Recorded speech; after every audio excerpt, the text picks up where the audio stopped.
So guys start करते हैं अपना वीडियो। आज के वीडियो में हम लोग देख रहे होंगे। देखो मार्केट ऊपर गया, जैसा मैं बोला था कि मैं एडजस्ट नहीं करूंगा। मैंने एडजस्ट नहीं किया और मैंने 2000 रुपीज़ का लॉस एक्सेप्ट कर लिया अपने स्मॉल अकाउंट पे। उसको मैं पोस्ट नहीं कर रहा हूँ। आप बोलोगे लॉस पोस्ट नहीं कर रहे हो, हाँ मैं नहीं करता हूँ, मुझे अच्छा नहीं लगता लॉस पोस्ट करना। ठीक है, बट हाँ, क्योंकि मार्केट ऊपर गया, आपको दिख रहा था अपना ट्रेड कैसा था, 2000 से ज़्यादा का लॉस होता नहीं, तो 2000 का लॉस एक्सेप्ट करके मैंने बंद कर दिया ट्रेडिंग। ठीक है, और आज मैं ट्रेड किया ही नहीं, आज मैं बिल्कुल मार्केट नहीं देखा। सुबह में ही मुझे मार्केट दिख गया कि ऊपर जा रहा है, मैंने बोला छोड़ दिया, जाने दो, नीचे आएगा तो ही कोई मतलब बनता है। और जिस तरह के आज सेक्टर चल रहे थे, इट्स लाइक नहीं आता नीचे। ठीक है, तो मार्केट अभी 16600 पे क्लोज किया Nifty, and bank Nifty is 36200। अब मैं कुछ इंपॉर्टेंट चीज नोट कर रहा हूँ। ठीक है, अभी क्या है ना कि एक ट्रेड को जब आप छोड़ते हो तब आप दूसरे ट्रेड को प्लान कर सकते हो, बिकॉज एक ट्रेड को पकड़ के रखोगे तो दूसरे ट्रेड को इफेक्ट करता है। तो जो हो गया सो हो गया, अब नेक्स्ट ट्रेड प्लान करना है। अब जो मुझे दिख रहा है मार्केट में, कुछ चीजें मुझे दिख रही हैं, वो मैं आपके साथ शेयर करता हूँ कि मुझे क्या दिख रहा है मार्केट के अंदर अभी। ठीक है, तो सबसे पहला चीज जो मैं नोट कर रहा हूँ स्टडी करते वक्त, वो ये कि आप ध्यान से देखो, मार्केट ऊपर जा रही है। ठीक है, या वर्ली टाइम फ्रेम है मार्केट का, बैंक निफ्टी निफ्टी दोनों में है ये चीज, ऐसा नहीं कि सिर्फ बैंक निफ्टी में हो रहा है निफ्टी में नहीं हो रहा है, दोनों जगह हो रहा है। मार्केट ऊपर जा रही है, मार्केट का एक अपसाइड ट्रेंड आपको दिख रहा होगा, बॉटम से भी अगर ट्रेंड लाइन खींचना चाहो तो आप खींच सकते हो। इट्स अ काइंड ऑफ ऐसा कुछ ट्रेंड लाइन, आप चाहो तो बॉटम से भी खींच सकते हो। ठीक है, मार्केट ऊपर जा रही है परफेक्टली, लेकिन ये ट्रेंड लाइन का मतलब इसका कोई मतलब नहीं बनता, वो ऊपर वाला जुट रहा है वही काफी, जो एनालिसिस करते हैं उसके लिए वही काफी, इसको हटा देते हैं। ठीक, मार्केट ऊपर जा रही है सबको दिख रहा है, लेकिन एक इंडिकेटर होता है, मतलब आप कैसे यूज करते हो आपके ऊपर है, बट मैं इसको सिर्फ इसलिए यूज करता हूँ कि मुझे देखना है कि मार्केट जब ऊपर जा रही है तो क्या बड़े प्लेयर्स पार्टिसिपेट कर रहे हैं कि नहीं कर रहे हैं। ठीक है, और अगर बड़े प्लेयर्स पार्टिसिपेट करेंगे इट मीन्स जो जाने का स्पीड होगा, स्ट्रेंथ होगा, वो ज्यादा होगा। ठीक है, स्ट्रेंथ अगर गिर रहा है अपसाइड में, इट मीन्स बड़े प्लेयर पार्टिसिपेट नहीं कर रहे हैं अपसाइड रैली में, तो शायद, it's a game of probability, आपको ही पता है, तो शायद ये जो ब्रेकआउट हो या फिर अपसाइड मूव हो, वो साइडवेज में कन्वर्ट हो जाए या फिर डाउन ट्रेंड में कन्वर्ट हो जाए, ऊपर नहीं जाएगा। प्रोबेबिलिटी है इसका, मैं बार बार हमेशा बोलता हूँ, कोई भी जो एनालिसिस है वो 100% करेक्ट नहीं हो सकता, प्रोबेबिलिटी। तो पहला चीज जो मैं देख रहा हूँ कि आरएसआई में डाइवर्जेंस स्टार्ट हो गया है बैंक निफ्टी में अवरली टाइम फ्रेम पे। डेली टाइम फ्रेम पे डाइवर्जेंस आपको नहीं दिखेगा, डेली टाइम फ्रेम पे अभी भी स्ट्रेंथ है, लेकिन छोटे टाइम फ्रेम पे डाइवर्जेंस स्टार्ट हो गए हैं, आपको यहाँ पर दिख रहा होगा। ठीक है, मार्केट ऊपर जा रही है, देखो निफ्टी के अंदर भी है, बैंक निफ्टी के अंदर थोड़ा ज्यादा प्यारा वाला तो मैंने दिखा दिया। ये देखो ये डाइवर्जेंस स्टार्ट हो गया, स्ट्रेंथ गिर रहा है मार्केट का। ठीक है, मार्केट ऊपर जा रही है बस स्ट्रेंथ नहीं है अप साइड में। तो पहला पॉइंट जो मैं नोट कर सकता हूँ, कल के ट्रेडिंग में भी आपको ये हेल्प कर सकता है, कि हम लोग डाउन साइड आ सकते हैं। ठीक है, थोड़ा सा कॉल साइड में एग्रेसिव सेलिंग किया जा सकता है, क्योंकि कल मैं अगले वीक का ट्रेड लेने वाला हूँ। ठीक है, एग्रेसिव कॉल सेलिंग हम लोग कर सकते हैं। अब आप बोलोगे कि ये काम करता है कि नहीं सब डाइवर्जेंस, तो आप पहले दो तीन आप खुद से चेक करना, ये मेरा काम नहीं है। ठीक है, देखो पहले भी एक बार डाइवर्जेंस बना था, मार्केट देखो ऊपर जा रही थी कंटिन्यूअसली, यहाँ पर काइंड ऑफ एक फ्लैट था मार्केट, मतलब मार्केट ऊपर जा रही थी पर स्ट्रेंथ नहीं था, फ्लैट हो गया था, गिर भी नहीं रहा था, एकदम फ्लैट हो गया था। ठीक है, तो मार्केट ऊपर थी लेकिन ये फ्लैट था, इसलिए उसके बाद जो रैली आया डाउनसाइड का, आपको दिख रहा होगा एक अच्छा खासा डाउनसाइड रैली है। ठीक है, so it's like RSI divergence दिख रहा है, तो एक निगेटिव पॉइंट आप इसमें कलेक्ट कर सकते हो कि आरएसआई डाइवर्जेंस है, तो हो सकता है अगले वीक में हम लोग को, इसको हटाता हूँ मैं, अगले वीक में हम लोग को एक फॉल देखने को मिल जाए। ठीक है, इसको हम लोग निफ्टी में भी एक बार नोट कर लेते हैं, वरना बोलोगे यार बैंक निफ्टी में हो रहा है निफ्टी में नहीं हो रहा है। देखो निफ्टी में भी हो रहा है, बस बैंक निफ्टी में थोड़ा ज्यादा प्यारा सा था, तो मैंने बोला कि चलो बैंक निफ्टी में ही दिखा देता हूँ। देखो यहाँ निफ्टी भी हल्का ऊपर जा रही है, और यहाँ पे स्ट्रेंथ आपको गिरता हुआ दिख रहा है निफ्टी के अंदर। ठीक है, अभी हम लोग निगेटिव पॉइंट एक कंसिडर कर लिए। ठीक है, अब इसको हटाते हैं, इस इंडिकेटर को हटाते हैं, फालतू में दिमाग खराब करेगा। चलो, अब अगर आप ध्यान से देखो तो मेरे लिए सबसे बड़ा रेजिस्टेंस कहाँ है। ठीक है, वो है 16800। 16800 सबसे बड़ा रेजिस्टेंस है for next week. Next week Thursday के लिए 16800 मैं एक रेजिस्टेंस की तरह मान रहा हूँ कि एक लाइन में तो नहीं तोड़ना चाहिए यार। ठीक है, अगर 16800 मुझे सेल करने को मिलता है, कल कल थोड़ा सा भी निगेटिव सिनेरियो दिखता है मार्केट में और डाउनसाइड मार्केट पुल करने का कोशिश करती है, तो मैं सबसे पहले 16800 का कॉल बेचने का ट्राई मारूंगा। ठीक है, उसके बाद डाउनसाइड देखेंगे। डाउनसाइड जो पहला सपोर्ट है वो 16300 का है एंड 16200 का, ये एक सपोर्ट है, सपोर्ट एरिया है। उसके बाद टूटा तो 16000 है, उसके बाद टूटा तो 15800 है, तो डाउनसाइड में सपोर्ट अच्छे खासे हैं। लेकिन अपसाइड में जो सबसे पहला क्लोजेस्ट रेजिस्टेंस मुझे दिख रहा है वो 16800 का दिख रहा है, वहां पर कॉल सेलिंग किया जा सकता है थोड़ा सा अग्रेसिव, क्योंकि स्ट्रेंथ नहीं है अपसाइड में, स्ट्रेंथ थोड़ा सा गिर रहा है। ठीक है। स्टॉक्स आ रहे हैं ऊपर, स्टॉक्स पे अगर आप ध्यान दो तो स्टॉक्स अच्छे खासे ऊपर आ रहे हैं, ठीक है। बैंक निफ्टी में भी सेम है, जो पहला रेजिस्टेंस मुझे दिख रहा है ऊपर से, एक देखो ट्रेंड लाइन आ रहा है, मैं डेली टाइम पे लेके चलता हूँ आपको।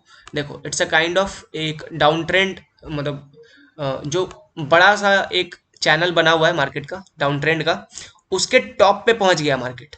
अब यहाँ पर हो सकता है रिजेक्शन ले, हो सकता है ना ले, आई डोंट नो, ले भी सकता है नहीं भी ले सकता है, बट कंसीडर कर सकते हैं इस चैनल को, क्योंकि बहुत बड़ा चैनल है। इसका ब्रेकआउट आएगा तो फिर हम लोग अपसाइड प्लान करेंगे, अभी तो ब्रेकआउट नहीं आया है, अभी हम लोग इस चैनल को थोड़ा सा वैलिड मानेंगे, ठीक है। अभी जो बड़ा वाला चैनल चल रहा है इसके टॉप पे पहुंचे हुए, तो आई बिलीव कि 36,500 के आसपास एक रेजिस्टेंस मिलेगा इसको, या फिर 36,800 के आसपास एक रेजिस्टेंस मिलेगा इसको। तो बैंक निफ्टी में 36,500 या फिर 36,800 को सेल करने का ट्राई किया जा सकता है। बॉटम पे अगर सपोर्ट पूछोगे, बॉटम सपोर्ट कहाँ है, तो देखो जब भी ब्रेकआउट आता है ना मार्केट में, तो दो सपोर्ट्स क्रिएट होते हैं। एक जहां से ब्रेकआउट आया है वो एक सपोर्ट बन जाता है, जैसे यहां से ब्रेकआउट आया तो ये एक सपोर्ट बन गया। दूसरा जहां से प्रीवियस स्विंग लेता है मार्केट, वो एक सपोर्ट बन जाता है, तो दूसरा सपोर्ट आपका ये बन गया। तो ये दो सपोर्ट आपको दिखेंगे नेक्स्ट वीक बैंक निफ्टी के अंदर, थोड़े बड़े हैं बट हाँ आपको काम तो इसी के ऊपर करना पड़ेगा। और देखो ये जो स्ट्रॉन्ग स्ट्रॉन्ग कैंडल आया है बॉटम से एकदम क्लोज, जहां ओपन हुआ वहीं से खींच लिया गया, ये भी एक सपोर्ट की तरह काम करेंगे। आसानी से मार्केट नीचे नहीं आएगी, डाउन साइड आना है क्योंकि स्ट्रेंथ गिर रहा है, लेकिन वो नीचे आएगी तो फंसेगी। ऐसा नहीं है कि एक लाइन में गिर गई, इस वीक में मुझे नहीं लगता कि एक लाइन में गिर जाएगी, कि मंडे को आ गया फॉल 600 पॉइंट का या कल आ गया फॉल 700 पॉइंट का, वैसा नहीं होने वाला है। इट्स लाइक कि मैं एक साइडवेज टू थोड़ा डाउन ट्रेंड वाला मार्केट अज्यूम कर रहा हूँ नेक्स्ट वीक के लिए, ठीक है। तो एक मोटा मोटी व्यू आपको समझ में आया। टोटल आज आरएसआई के ऊपर मैं फोकस किया क्योंकि स्ट्रेंथ नहीं दिख रहा था अप साइड में, एंड मार्केट भी ऊपर जा ट्राई कर रही है, जा भी रही है, मतलब इट्स लाइक देखो जो एनालिसिस किया था हम लोगों ने, मार्केट एनालिसिस जो संडे को हम लोग करते हैं, वो काम तो किया, लेकिन मैं सच बोलूंगा मैं पार्टिसिपेट नहीं कर पाया ठीक है। हम लोग बोले थे 16,500 600 तक आ सकती है, मार्केट आ गई, लेकिन मैं उस रैली में पार्टिसिपेट नहीं कर पाया, मेरा तो मिस हो गया भाई। एंड मैं तो बड़ा अफसोस कर रहा हूँ कि मिस हो गया, बट ठीक है, जिस तरह से जा रहा था मार्केट, ट्रस्ट नहीं हो पा रहा था मार्केट पे, एंड कोई बात नहीं, फिर से अपॉर्चुनिटी मिलेगा, फिर कभी ग्रैब कर लेंगे। बट एनालिसिस काम किया, अब फिर से एक एनालिसिस कर रहे हैं कि मार्केट 16,800 से रेजिस्टेंस लेके वापस नीचे आनी चाहिए, देखते हैं इस बार आती है कि नहीं आती है, ठीक है।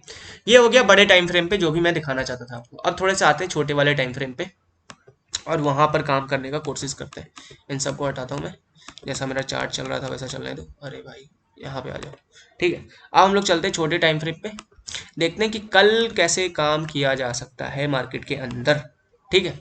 अभी ध्यान से देखो जी, आज जो भी काम हुआ है निफ्टी में, पहले मैं बोलूंगा फिर जाके मैं बैंक निफ्टी बताऊंगा, ठीक है। अभी ध्यान से देखो, मार्केट जब भी एक अप ट्रेंड हो चाहे डाउन ट्रेंड, इंपॉर्टेंट लेवल पता क्या होता है, स्विंग्स होते हैं, इंपॉर्टेंट स्विंग्स।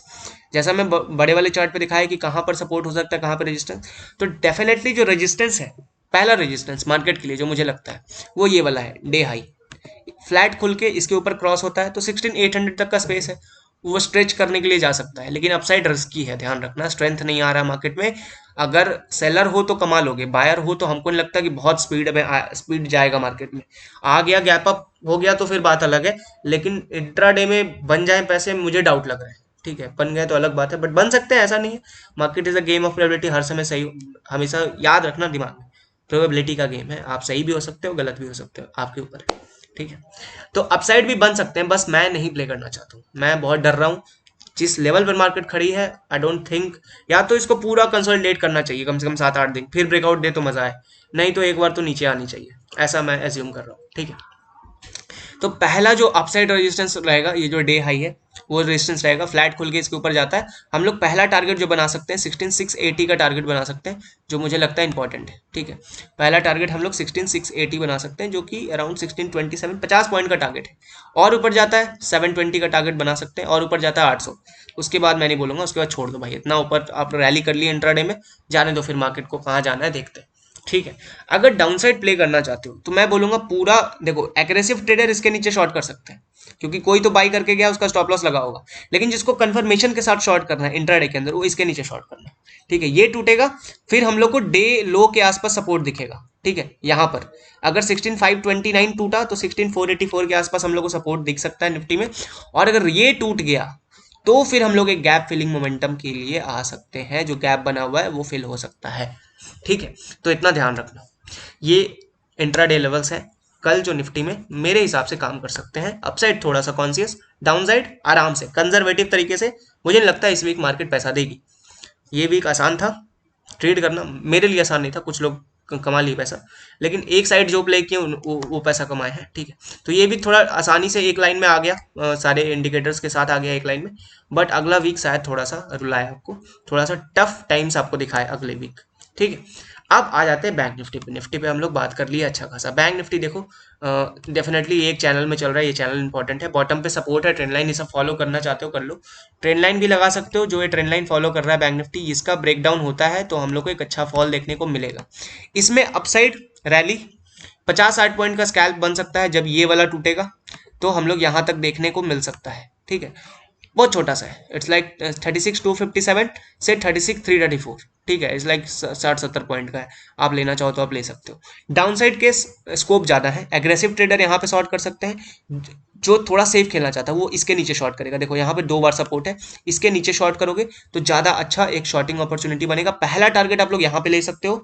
और अगर ये टूट गया तो जैसा कि निफ्टी में गैप फिल वाला मोमेंटम आना है, इसमें भी गैप फिलिंग होगा। बस निफ्टी में थोड़ा ज़्यादा स्पेस है गैप फिल करने का, इसमें ज़्यादा स्पेस नहीं है।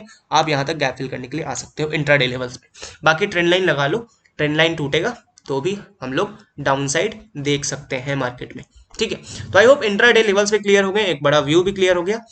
एंड मिलते हैं गाइस फिर अगली वीडियो में मार्केट एनालिसिस में। और कल जो मैं प्लान कर रहा हूँ, कल जब ट्रेड एग्जीक्यूट कर दूंगा तो फिर मैं एक्सप्लेन करूंगा कि मैं क्या प्लान कर रहा हूँ। मैं पोजिशनल, मैं इंट्राडे बिल्कुल नहीं, ठीक है। तो फिर कल हम लोग मिलके बात करते हैं कि क्या क्या हो सकता है। आज के लेवल्स क्लियर हो गए हैं, कल काम करो, फिर वीकेंड पे हम लोग एनालाइज करते हैं कि वीक में और आने वाले टाइम में मार्केट कहाँ जा सकता है। तो मिलते हैं गाइस अगले वीडियो में, तब तक के लिए keep growing and keep learning.